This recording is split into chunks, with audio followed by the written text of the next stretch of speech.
Hola, ¿qué tal? ¿Cómo están? ¿Se sienten bien? Estoy contenta de estar nuevamente con ustedes. Mi nombre es Aleida Guevara. Soy médico cubana, madre de 2 hijas de las cuales estoy muy orgullosa. Desde muy joven estoy comprometida con los pueblos que luchan por su independencia, su soberanía, su identidad. Así me educó mi madre, con la fuerza y la ternura de mi gente y el ejemplo y la guía de mi padre, Ernesto Guevara, más conocido como el Che. Hay países que a través de su historia oficial tratan de ocultar sus pueblos originarios. Sí, eso ocurre, de verdad. Y claro, cuando uno piensa en la conquista, en la colonización, muchos de estos pueblos de verdad desaparecieron. Eso es cierto. Pero también es verdad que muchos de ellos hoy todavía resisten y luchan por su soberanía, por ser escuchados, por ser tenidos en cuenta. Algunos estados saben de las cosas que están ocurriendo, porque son estos pueblos desplazados de sus tierras originales, no solamente por las guerras, no, también por cuestiones económicas, porque esas tierras son ricas, esas tierras tienen riqueza que a las grandes transnacionales les interesa, y por tanto son desplazados, no son tenidos en cuenta, son maltratados. Algunos estados sí, son conscientes de esto, es real, pero simplemente se limpian las manos y las transnacionales se frotan las suyas. En un mundo dominado por las transnacionales de la información o desinformación, este programa le brinda un camino diferente, quizás algo indisciplinado. Lo hacemos semanalmente. Si ustedes quieren acompañarnos, por favor, háganlo sencillamente con Aleida Guevara.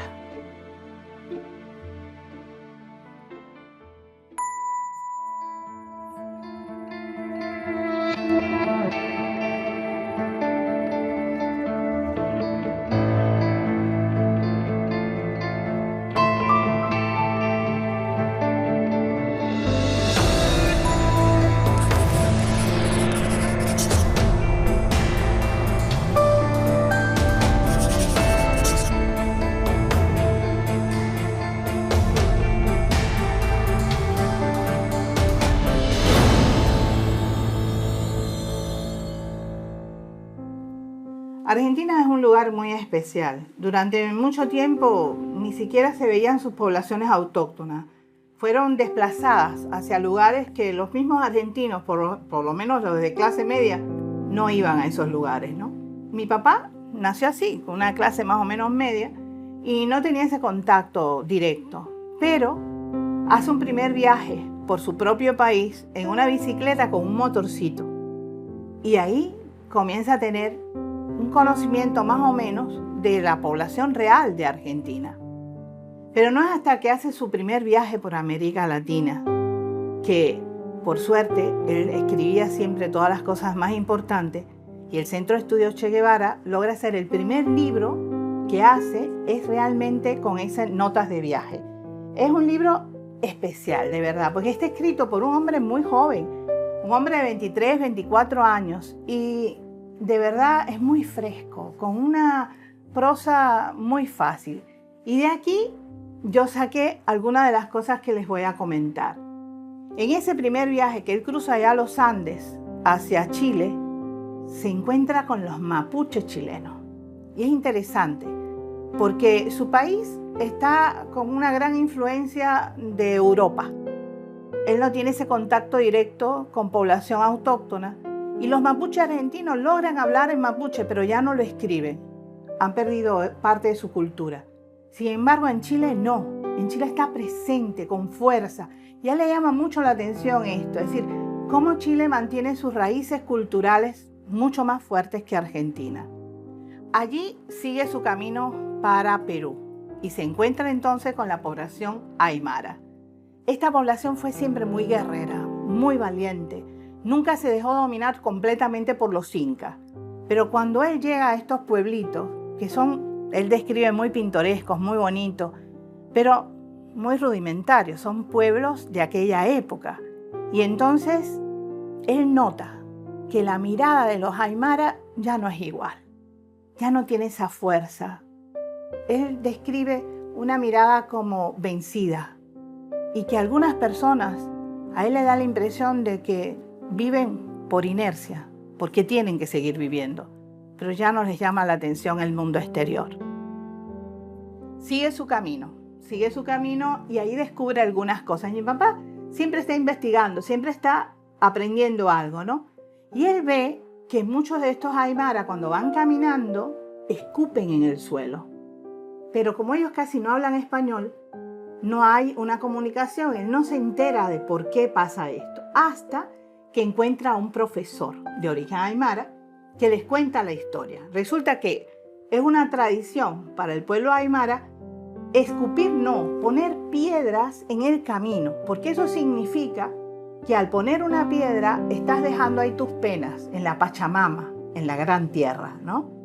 Sin embargo, cuando llega la conquista, ¿qué ocurre? Los españoles, que no saben qué son esas construcciones en forma de pirámide, las destruyen. Y entonces ellos dicen, bueno, no vamos a poner más piedras. ¿Qué hacemos? Como ellos mastican la hoja de coca para la altura, para poder vivir en esa altura, lo que hacen es empiezan a escupir al piso. Y eso es lo que mi papá ve. Pero claro, ahí se iban también las penas. Ya no ponían piedra, simplemente escupían al piso. Pero en estos libros y en estos escritos, uno encuentra esa pasión que tenía el Che por nuestros pueblos, por nuestra historia, por nuestros orígenes. Y de verdad, un respeto extraordinario y una admiración tremenda a esos pueblos que todavía hoy existen.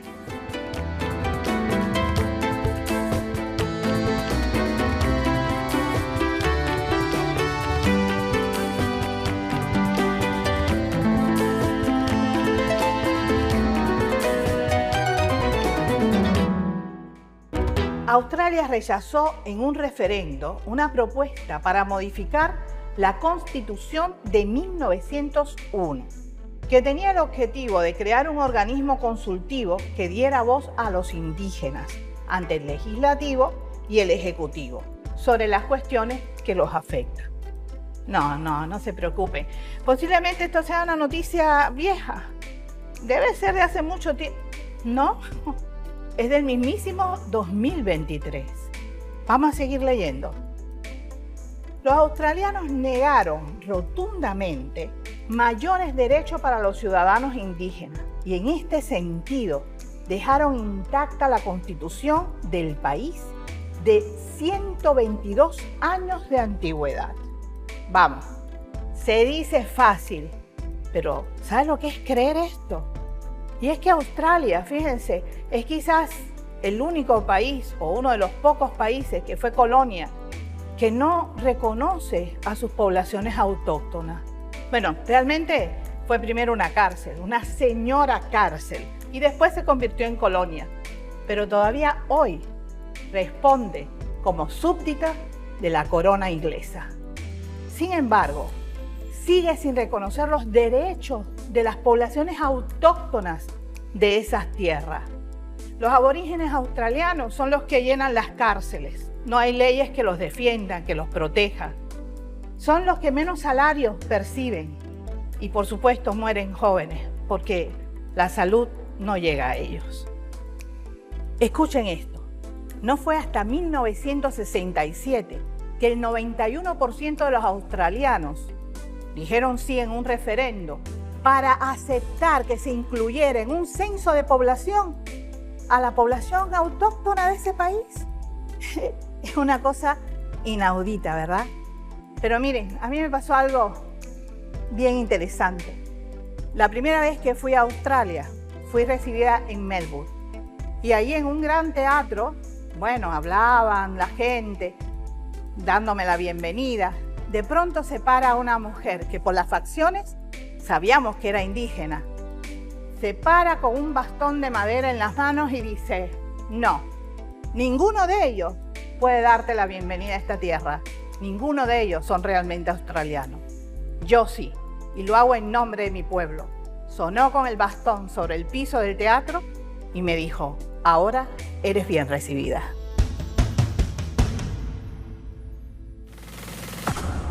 Los pueblos indígenas se enfrentan a muchos desafíos. Sí, porque son prácticamente ignorados. Es decir, se les trata de aplicar leyes que no son las suyas.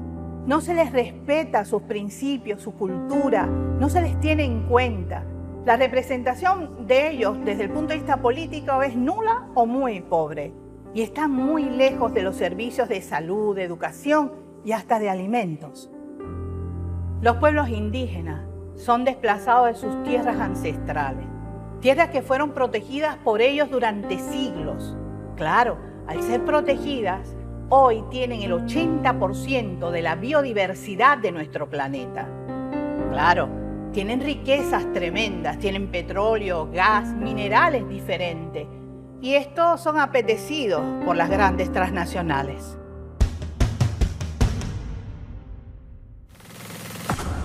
Los defensores de los derechos de los pueblos indígenas son perseguidos, son encarcelados y muchas veces asesinados por el único hecho de defender sus orígenes, de defender a su gente, de defender su cultura. Esta historia del despojo comenzó con la colonización, seguro, pero tantos siglos después continúa presente en nuestros pueblos autóctonos.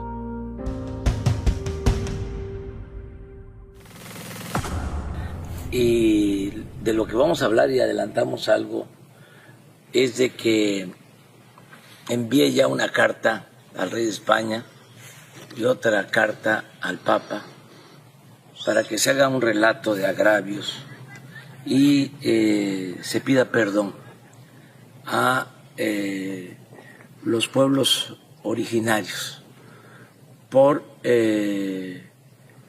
las violaciones a lo que ahora se conoce como derechos humanos.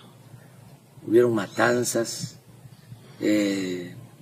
imposiciones, la llamada conquista se hizo con la espada y con la cruz. De ahí mi propuesta de ofrecer disculpas a los pueblos originarios. Se malinterpretó cuando lo planteé. Ojalá se vuelva a analizar y hacer el compromiso de la no repetición, que nunca jamás se vuelvan a cometer atrocidades, porque lo que se hizo fue negar las culturas y las civilizaciones que existían en América, catalogando todo como barbarie, como salvajismo. Entonces, que la conquista nos había civilizado, porque esa es una justificación ideológica para encubrir, ¿sí?, la imposición y el saqueo, sobre todo.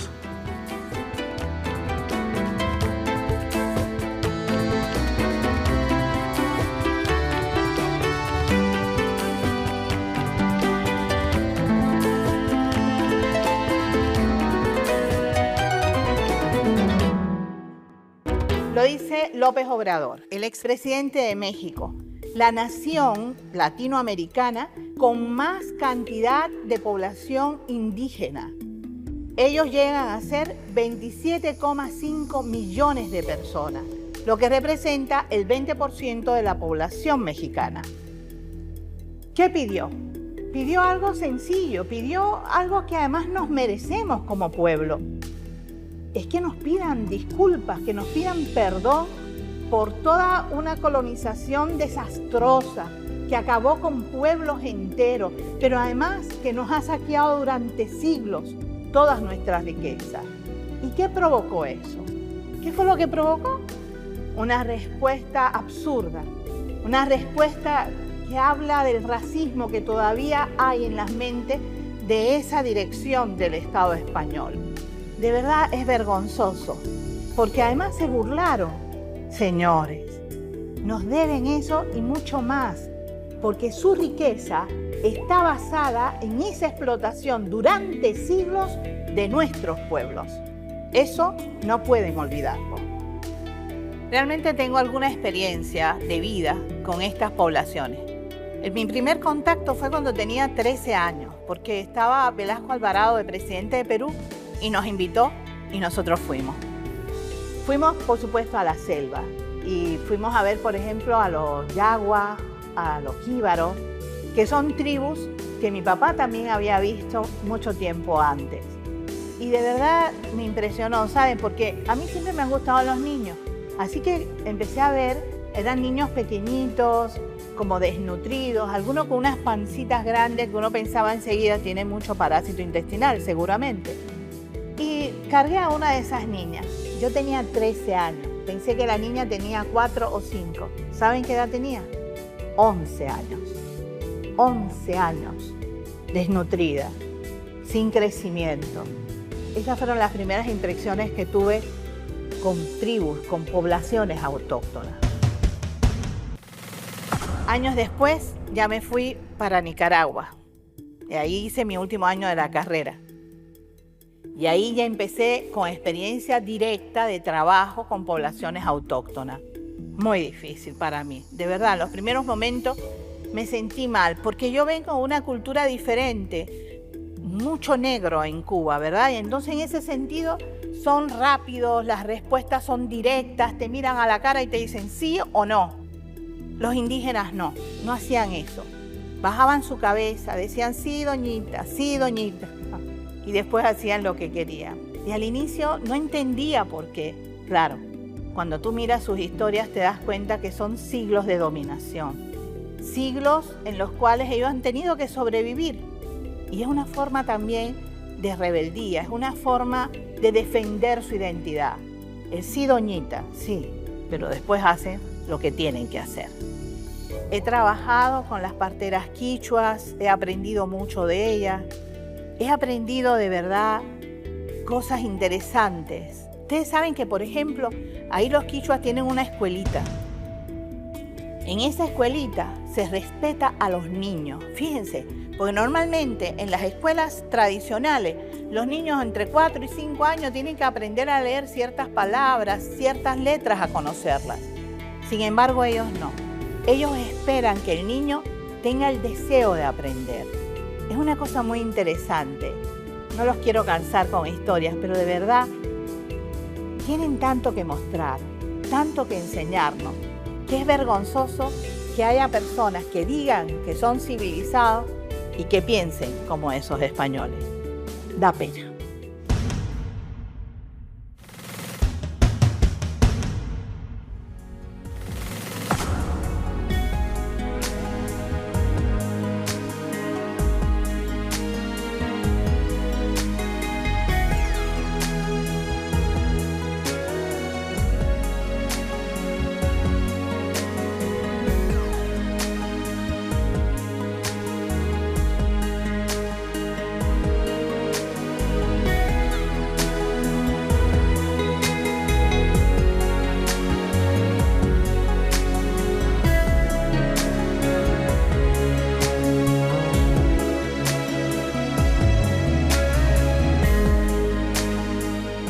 Fue en Argentina, precisamente la tierra de mi padre, donde he tenido más contacto con poblaciones autóctonas. Nosotros hacemos brigadas médicas, que se llaman, por supuesto, Dr. Ernesto Che Guevara, y ahí vamos a lugares que ni los argentinos a veces saben que existen. En uno de estos viajes me tocó la parte sur de Argentina con los mapuches. Miren, de verdad fue muy interesante. En ese momento yo creo que estaba Cristina en el poder, si los Kirchner en general. Pero así todo, fíjense, habían unos proyectos que se estaban desarrollando en los cuales se hacían una escuelita con cierto nivel y unas casitas alrededor de la escuela mucho mejor que las chacras donde ellos viven, que son lo que ellos así le llaman a sus tierras, sus pedazos de tierra, chacras. Bueno, pues estando en esas escuelas, los niños, ¿qué pasa? Que la familia emigra con ellos a esos lugares y viven en situaciones un poquito mejor. Cuando termina la primaria, el niño quiere seguir estudiando y los padres ya no quieren regresar a la chacra, quieren buscar nuevos horizontes. ¿Qué hacen? Muchos de ellos emigran hacia las grandes ciudades. Pero el viejito, el abuelo, el padre que ha quedado solo en la chacra puede morir, ¿verdad? Esa tierra es de ellos mientras existe el viejito, mientras existe el padre. Pero si él muere y ninguno de sus hijos está viviendo con él, no está legalizado. Por tanto, automáticamente la tierra pasa nuevamente al Estado. ¿Y qué hace el Estado? La alquila, la vende al mejor postor. ¿Quiénes son los mejores postores? Las transnacionales. Y eso es lo que hacen. Contaminan la tierra, la envenenan. Y en el momento en que nosotros estábamos allí, estábamos enfrentando situaciones de salud bien difíciles. ¿Por qué? Todos esos minerales van envenenando el agua que ellos consumen. Después he ido más al norte de Argentina, en la selva. Ahí las poblaciones son de origen guaraní. Ustedes no pueden imaginarse a lo mejor la situación en que estas personas viven. De verdad es muy precaria. Pero tratamos de ayudar. ¿Para qué hacemos? Bueno, le decimos a nuestros jóvenes, por ejemplo, que nos acompañan, que queremos ayudar a estas poblaciones. Pero no es imponiendo nuestra cultura ni la manera nuestra de vivir. No es así, no.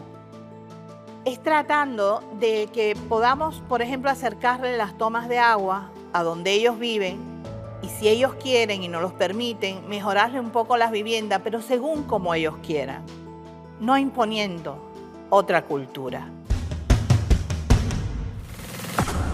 Fui a otra tribu también, a otra población, y fue muy simpático, porque solo estaba el cacique y el ayudante personal.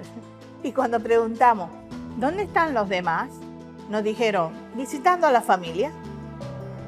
¿Quiénes eran la familia? Los que vivían en Brasil. En Brasil, porque para ellos no existen fronteras. Ellos estaban ahí mucho, pero mucho antes de que existieran esas fronteras. Me pasó también un episodio muy interesante cuando fui a visitar en Brasil la hidroeléctrica, quizás una de las más grandes que hay en el mundo. Y está hecha solo por ingenieros brasileros y paraguayos. Eso es interesante. Cuando llegué allí me dijeron, mire doctora, usted que tiene alguna relación con poblaciones autóctonas, nos hace falta que nos ayude. Digo, ¿en qué? ¿En qué puedo ayudar? Mire, es que cuando nosotros hicimos la hidroeléctrica tuvimos que desplazar prácticamente a 20 familias del lado de Brasil. Y el presidente Lula nos ha dado la orientación, porque en ese momento estaba Lula de presidente, de que debemos entregar nuevas tierras a esas 20 familias. Pero ahora ya no son 20, doctora, son 200, porque las que estaban en Paraguay pasaron para acá. Entonces nosotros necesitamos que usted nos ayude a que ellos comprendan. ¿Comprendan qué? Le digo. No, los que tienen que comprender son ustedes. Ellos son una familia inmensa. Esto es tierra guaraní. Esto no es tierra ni de Brasil ni Paraguay para ellos.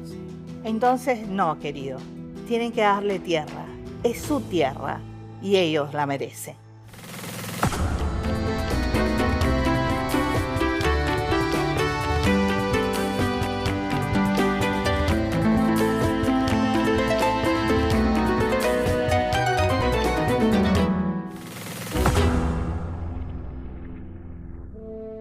Es tiempo ya de que el mundo cambie su manera de pensar.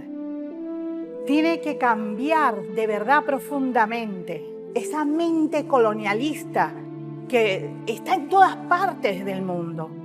Tiene que acabar de una vez.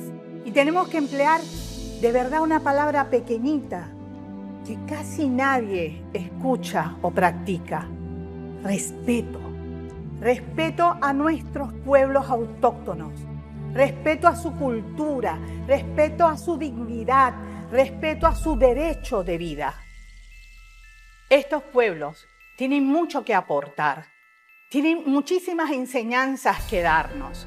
Por ejemplo, ellos saben apreciar mucho mejor que todos nosotros la vida. La protegen, la cuidan a través de la Pachamama, la tierra madre, que la protegen con su propia vida. En todos nuestros libros de historia cuentan que nuestra población autóctona desaparece con la colonización. Claro, fueron sometidos a trabajos forzados, fueron asesinados, en fin, es realmente una cosa cierta. Desaparece prácticamente toda esa población. No fue hasta hace poco que comenzamos a hacer un estudio científico desde el punto de vista genético de cómo somos nosotros realmente. Porque déjeme decirle, cuando usted habla del folclore cubano, usted siempre habla de 3 personajes importantes. Los gallegos, que son los españoles, los africanos y los asiáticos. Ese es el folclore nuestro. Con este estudio genético se demostró algo muy interesante. Les digo, el 70,3% dice de un origen europeo, el 20,2% de un origen africano, el 8,1% de origen indígena y 1,3% asiático. Este estudio genético entonces demostró que de alguna manera tenemos información indígena. Todavía en el genoma de hoy, del cubano de hoy, existe esa información y de lo cual estamos muy orgullosos.